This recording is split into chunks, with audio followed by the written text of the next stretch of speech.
You're tuned in to the Ross Tucker Football Podcast, guiding your gridiron journey, none other than your host, former NFL lineman, Ross Tucker.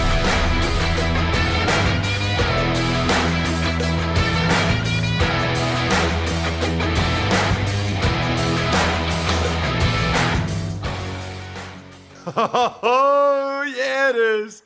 But it's not just any Ross Tucker Football Podcast. It is, of course, a teaching tutorial Thursday, presented, of course, by DraftKings. How about this? Tomorrow, Friday, is the last day, Monday through Friday, until the Tuesday after the Super Bowl, that you will not have a new, fresh Ross Tucker Football Podcast. Starting Monday, yes, I know it's Labor Day, you will have a new show every single day, Monday through Friday. And if you're missing us on the weekends, that is a great time to listen or watch the Even Money podcast or Fantasy Feast or College Draft or Business of Sports or any of the others that are part of the RT Media Network. Check me out on social media for sure. I'm at Ross Tucker NFL, whatever platform you're on. We are at Ross Tucker Pod. Great way to see the highlight clips of the shows, whether it's Instagram or Facebook or Twitter. And, of course, you can also watch the shows. More and more people do that every week. It's really cool. YouTube.com/Ross Tucker NFL. I do have some winners this week. I'll get to them in a little bit. We do have some people signing up to be patrons, which happens every year around this time. I think primarily because people want to see the even money bets in black and white. That's patreon.com/RT Media. Welcome to the family, Chris James. I think you'll like it. We have an awesome, awesome crew of Tuckheads on our private Slack channel, which I love. Really looking forward into the regular season with Greg Cosell. I'm looking forward to looking forward. I will say this, though, before we get to the NFL regular season, we've got college football week 1 coming up. DraftKings Sportsbook is hooking up with a can't-miss offer to start the season strong. Life is more fun when you're in on the action. Download the DraftKings Sportsbook app now and use code ROSS. New customers can score $200 in bonus bets instantly when they bet just $5 on college football. Only on DraftKings Sportsbook with code ROSS. The crown is yours. It's Big Show time. The Big Show. Okay, Greg, the preseason is behind us. A lot of guys getting released. A lot of guys practice squad. Man, thank goodness for those guys that there's 16 guys in the practice squad now and not just 5. That's a lot of jobs, Greg, a lot of jobs. And a lot of veterans that wouldn't be getting any money. Instead, they're getting a few $100,000. So that is fantastic for those guys.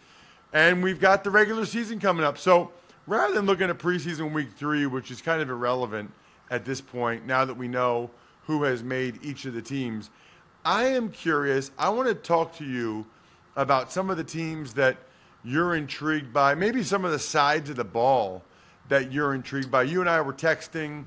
You know, we always like to text about possible topics for the show. Obviously, starting next week, we got a pretty good idea what we'll be getting into with the regular season. We always talk about the Thursday night game and then the marquee Sunday and Monday night games, etc. But let's start with some of these teams that you and I are both pretty interested in. How about the Giants offensively, Greg, and what you think they might do the same, differently from what we saw last year? Now that it's year 2 for Daboll and Kafka, they've got Daniel Jones, and they got a new weapon in Waller. Yeah, they're one of the offenses, to be honest, Ross, I am most fascinated to see. Because I think that they will make a transition essentially from a Barkley offense to a Jones offense. Not that Barkley won't be a factor. Obviously, they're going to hand him the ball. But I think that Brian Daboll, who's been around and he's been on championship teams, both in college and the NFL, understands that the NFL, you need explosive plays, and you get those predominantly from the passing game. And I think with the second year for Jones in this offense, you'll see an expansion of the pass game concepts. And I think the Waller factor is critical for this reason. what many, many teams are now looking for in this league is tight ends that can detach from the formation. And particularly tight ends that can be the single receiver to the short side of the field, what we call the boundary X, and that's opposite the other side where there's 3 wide receivers. That really helps quarterbacks because it helps them with their pre-snap investigation of what the defense is going to do.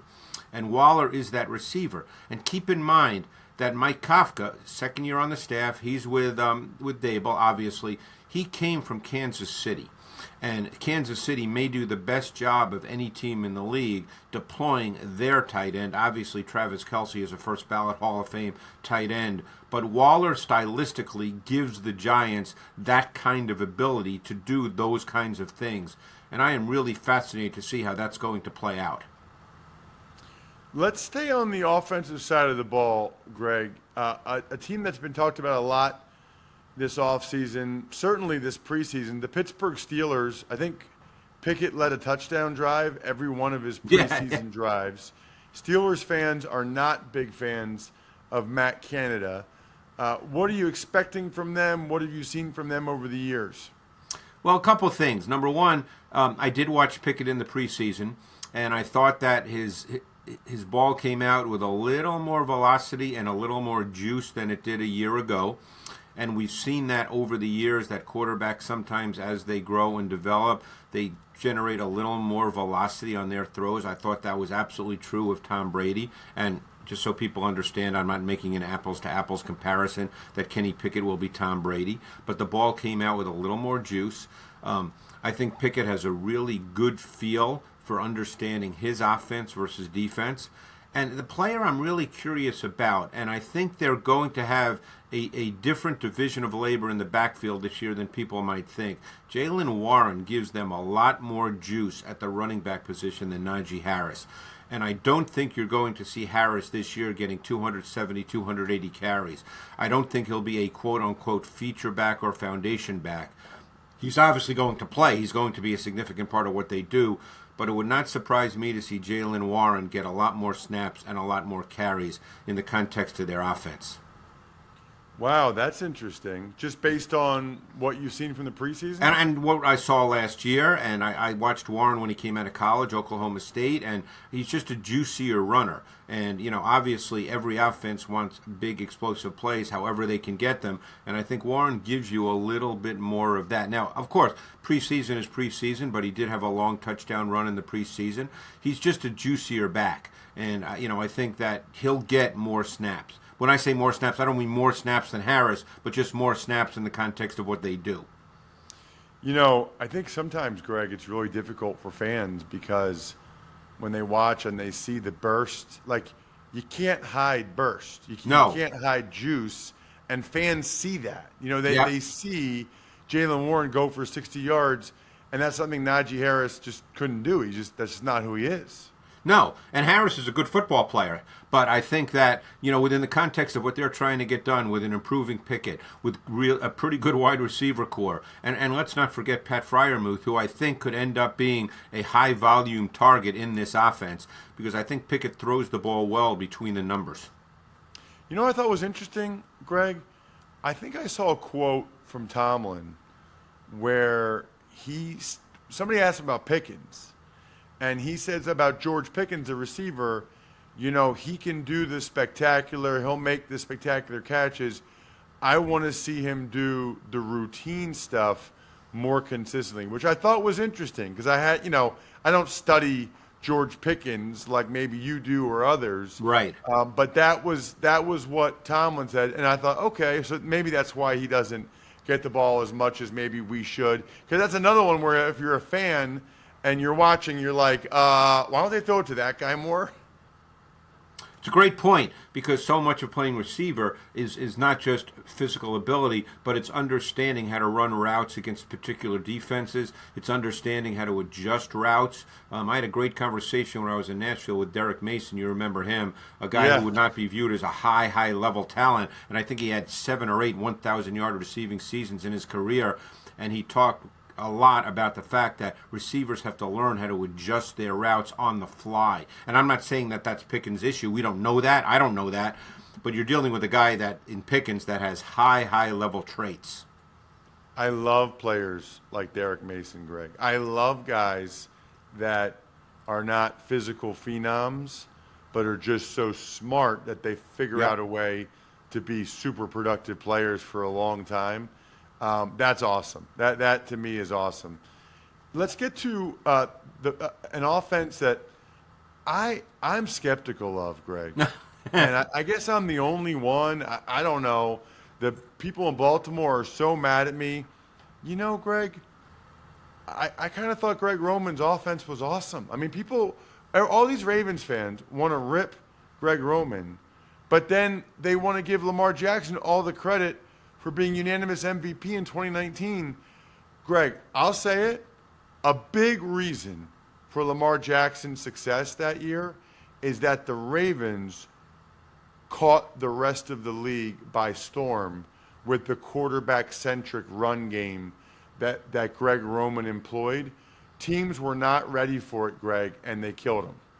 Yeah, and I think they're one of the most intriguing, fascinating teams offensively to watch this year. Because obviously Todd Monken has come in. It's going to be different. It's going to be more spread, more tempo, more passing. Obviously, they've signed and drafted wide receivers. So you're going to see a lot more 3 wide receiver personnel groupings. Last year, I mean, and this is unbelievable in today's NFL, Ross, but last year they played out of 11 personnel, which for fans is 1 back, 1 tight end, and 3 wide receivers. They played out of that personnel package on 12% of their offensive snaps. Far and away the lowest number in the league. Far and away. That's just not done in the NFL now. So I think that's going to be a real case study this year to see how all this plays out. And I know they're excited about it. Certainly Lamar Jackson wants to throw the ball more. Every quarterback does. But I'll be very curious to see not only how Lamar plays, but just how it all gets sort of mapped out tactically with the receivers that they have. Do you have high hopes for it, Greg? I mean, do you think it'll – like you've watched Lamar play a lot now. You've watched him throw the ball. We all know he can throw the ball. We all know he's a good quarterback throwing the ball.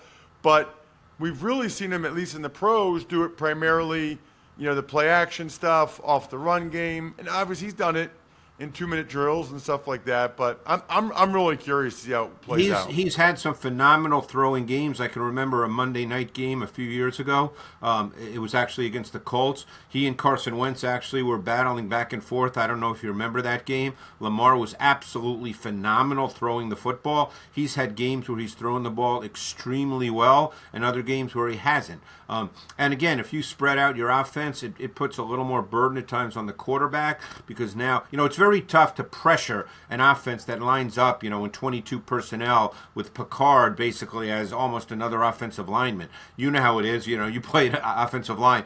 Teams don't blitz that. That's just a physical game. So now there's all kinds of things that will be different for Lamar in the NFL. And he may handle it wonderfully. We don't know the answer to this. That's the point I'm trying to make. It's going to be an intriguing new scheme to watch as the season gets underway.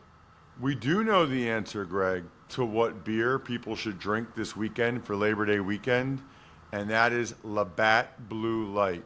If you want to take things to the next level, drink some Labatt Blue Lights with your friends and live life to the power of we. Heck, if you're going to be out in California, maybe drink some Labatt Blue Lights with me. Always enjoy responsibly. Beer, Labatt USA, Buffalo, New York. All right, a couple more sides of the ball I wanted to talk about. Let's get to the defense for the Minnesota Vikings. Greg, I don't know how they won that many games last year. They were terrible on defense. They won every close game. I was not surprised when Kevin O'Connell made the change that he did. Your thoughts on Brian Flores defensively and his fit in Minnesota? This is a dramatic change, Ross. I mean, last year, Ed Donatel, who was a little bit from the Vic Fangio school, and they played a lot of too high, and it was relative. I don't want to say soft. I hate that word, but I mean it was not an aggressive style defense for sure. It was coverage based and a ton of too high, and they struggled as we all know.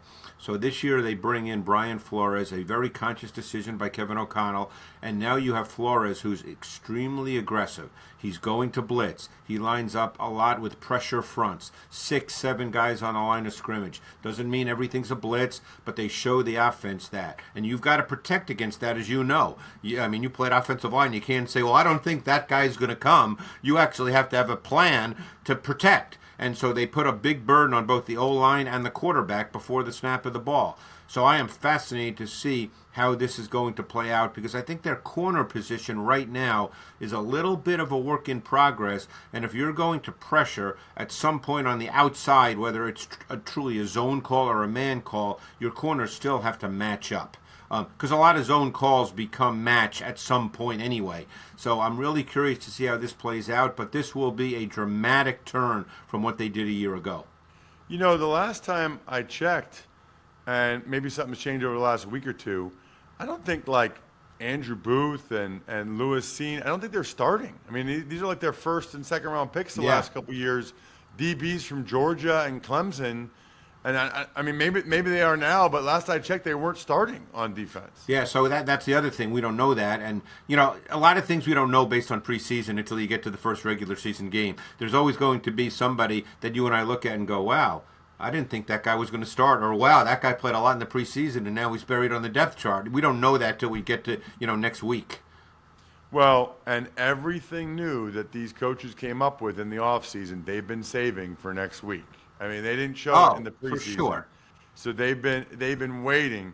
What's going to be the biggest difference, Greg, for the Chargers offensively with Kellen Moore instead of Joe Lombardi?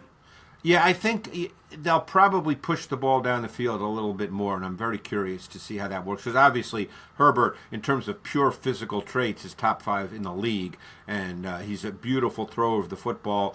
And, one thing you saw a lot with the Cowboys offense was a lot of deep overs and deep crossers. I think you'll see a lot more of that with the Chargers offense, because obviously Kellen Moore coming from the Cowboys.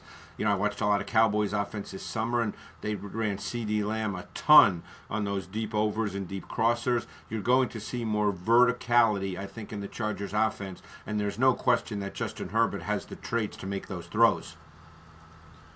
That is for sure. And you know what? They got maybe their best O-line in a long time, too, Greg. Like they have the offensive line to be able to hold up for the longer developing routes, I think.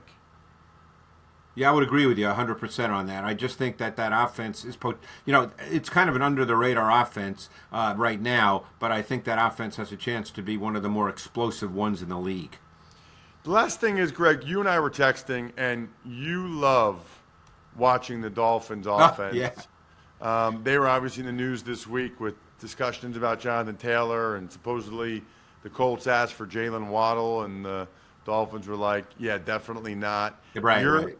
What is it about the Dolphins offense that you love so much? I just love the way they use motion and splits, and the way they then expand defenses horizontally, stretch them vertically, create space between the numbers. And Tua is so rhythmic, and because of what they do with their motions and their concepts, their route concepts, Mike McDaniel really allows Tua to play with such a refined sense of rhythm, which is exactly what his game is. Tua's not a sit in the pocket on his back foot and drive the ball 30 yards down the field. He's not that guy. Tua is rhythmic. He's really quick on his drop, his set. The ball gets out. He's really precise with his ball location in the short to intermediate areas. They're just so rhythmic. Everything, in the NFL, Ross, nothing is easy. But there are times it just looks easy. It's just so choreographed. And I really, really love watching their offense, their passing game in particular. Yeah, you love that. It is. It's pretty to watch. There's no question. I love talking with you, Greg. Can't wait. Next Thursday, a week from the night, we've got the Chiefs hosting the Lions. Unbelievable. Check him out on social media, at Greg Cosell. Thank you so much for the time, Greg, as always. Thanks, Russ. Appreciate it. So you know why I'm fired up, Jack? I'm fired up because making my CBS broadcast debut Sunday, 3:30 p.m. Eastern Time, Oregon State at San Jose State. Now, most of you should just watch the game on TV. Watch your boy. But if you want to go, there's no better place in the Game Time app. In fact, with college football week 1 here, and even NFL week 1 the following week, if you don't have the Game Time app on your phone, you're doing it wrong. I'm telling you, when I last checked my email, at least 10 of you had sent me that you love the Game Time. I literally sent it to the company to be like, look, people love your app, man. There was like 3 or 4 of you that were like, dude, I didn't know how awesome this thing was. I love the Game Time app. They have a guarantee. That means you'll always get the best price. If you find tickets in the same section or row for less, they'll credit you 110% of the difference. But here's what I'm looking at right now. You can get into general admission for this game I'm doing for $21, except if you download the Game Time app, create an account, and use code Ross, you get $20 off your first purchase. So it's $1. $1. Terms apply. Again, create an account, redeem code Ross, $20 off. Download Game Time today. Last minute tickets, lowest price, guaranteed. Tuck's Takes. All right, Ross. Start. Dolphins defensive lineman Zach Seiler signed a 3-year extension, but nothing for Christian Wilkins. Congrats to Seiler. He almost made my list of the most underrated guys that I was coming up with for the 33rd team, because I think he really is a really good player. Christian Wilkins is phenomenal. The D-tackle money has gotten so high that they couldn't agree. You know, I get nervous for guys like Wilkins now because I'm quite sure the Dolphins offered him major, major life-altering money, and I really, really, really hope he stays healthy. Numerous signings to get to around the league. The Vikings signed running back Myles Gaskin, offensive lineman David Quisenberry. Bills signed offensive tackle Jermaine Ifedi. Steelers signed cornerback Desmond King. Broncos signed wide receiver Philip Dorsett. Bears signed wide receiver Trent Taylor, and the Falcons signed Broncos offensive lineman Isaiah Prince. Right, so we've talked about this earlier in the week, but the way it works is, you know, these teams still felt like they needed an upgrade at certain spots. Now, none of these guys are starters, right? But these teams felt like we could use a better extra offensive tackle. We could use a better, you know, return guy like Trent Taylor, or a better nickel guy like Desmond King. Broncos wanting Dorsett. So that's the thing about the NFL. These teams signing these guys, they had to cut other guys to sign these guys. You've never really made it. Like, you make the team and you're excited, but you haven't really made it until you're on that week 1 roster. And even then, there's always a 53rd guy. There's always a guy that's last, and if they make a move, he's out. A couple of cuts across the league. Vikings cut wide receiver Jalen Reagor, and the Colts let go of wide receiver Isaiah McKenzie. It's really interesting, isn't it? Like, these slot receivers, Jamison Crowder and McKenzie and Cole Beasley, you know, these guys are all guys that have been like starting slot receivers and good in that role, and they're having a tough time, you know, getting on rosters. You know, now these guys are all getting released by teams. I think Beasley is on the practice squad for the G-men. And Reagor, I mean, there were several teams that liked Reagor more than Justin Jefferson. It wasn't just the Eagles. And that just goes to show you how tough it is to evaluate these guys. Bears put offensive guard Tevin Jenkins on IR. That is a shame, because that young man showed that he could be a very effective guard last year. And so I think it stinks that he's back to being injured again. He had a good year last year, but his first couple years, he was constantly like banged up and unavailable. I hope he can get back on track. You're named the captain. You're named the captain. You're named the captain. The Giants, they have 10 captains this season. That's ridiculous. It really is. You know, when you have 10 captains, it's almost not as much of an honor. It's definitely not as much of an honor. Are they really going to send 10 guys out there for the coin toss every week? And when you have 10 captains, you know what you did? You made about 10 or 15 other guys feel like bad. Like, wow, so that guy's a captain and that guy's a captain, but I'm not? Have 2 captains, maybe 3, one on offense, one on defense, maybe a special teams guy. I mean, I think that is absolute stupidity from the Giants, but whatever. What's not stupidity is those of you that go the extra mile for all of the shows. People like Harold Bone, who gave us a Facebook review at Ross Tucker Pod on Facebook. People like Marcus Lang, who bought some Raycon earbuds, which are awesome. People like Anthony Holman, Holman, who commented at youtube.com/Ross Tucker NFL. You guys are all winners. Hit me up, Ross at RossTucker.com. I think we're done here. Thanks for tuning in to the Ross Tucker Football Podcast. Make sure to also check out Even Money, Fantasy Feast, and College Draft, all on the DraftKings Network on Samsung TV Plus, YouTube, or subscribe to the podcast on your favorite platform. How about some shout-outs for some of the best businesses I'm aware of? MyFrontPageStory.com. Get on it. BackOfficeScheduler.com. Go-Bengals.com. SteakhouseSports.com. HumanHeadNYC.com. Sporticulture, and of course the delicious Pizza Boy Brewing.